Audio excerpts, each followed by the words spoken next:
This is Puppets by Arlie. I'm Arlie, and this is What Should You Charge When You're Building Puppets Professionally?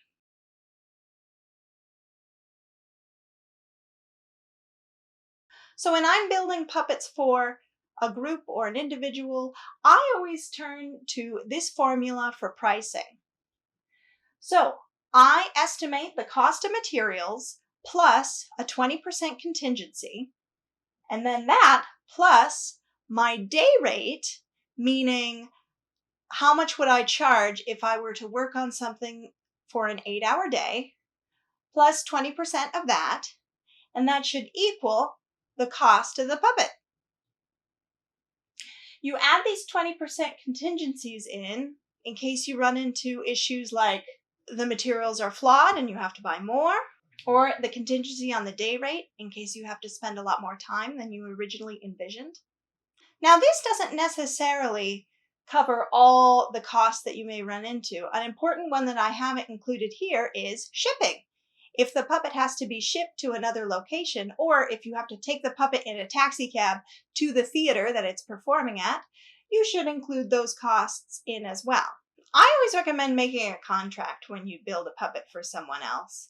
It may seem impersonal, but it does protect you, and you can put anything that you want into that contract. Whether it's if you want pictures from the final product to put in your portfolio, or if you'd like to have a certain amount of recognition, like you'd like your name to appear in the credits. Sometimes puppet builders add a design fee into their initial negotiations with a client because it'll take design time to come up with ideas, and sometimes that client will go on to either a cheaper puppet builder or a different company or different direction. So some puppet builders like to be able to be compensated for that time should the client decide to go another direction.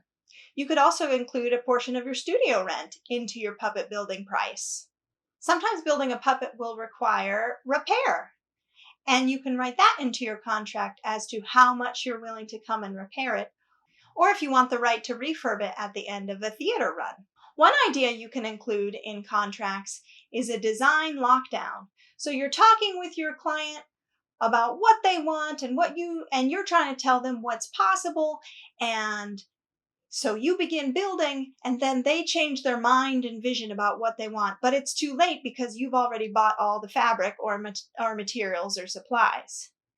If you put a design lockdown date into your contract, that helps make it clear that it's too expensive for the client to change their mind unless they're willing to pay extra after that time. I always recommend that you ask for credit like the other designers in the project. And remember, you're the expert in the situation. The client doesn't necessarily build puppets or know anything about building. They may ask for something undoable. It's important to keep that line of communication open as to what is possible that you can do. Also, make it clear in your contract how you'd like to be paid. I personally like to be paid half up front and half at the end, kind of like in Pretty Woman. So there you have it. That's what you should charge. Thanks for watching.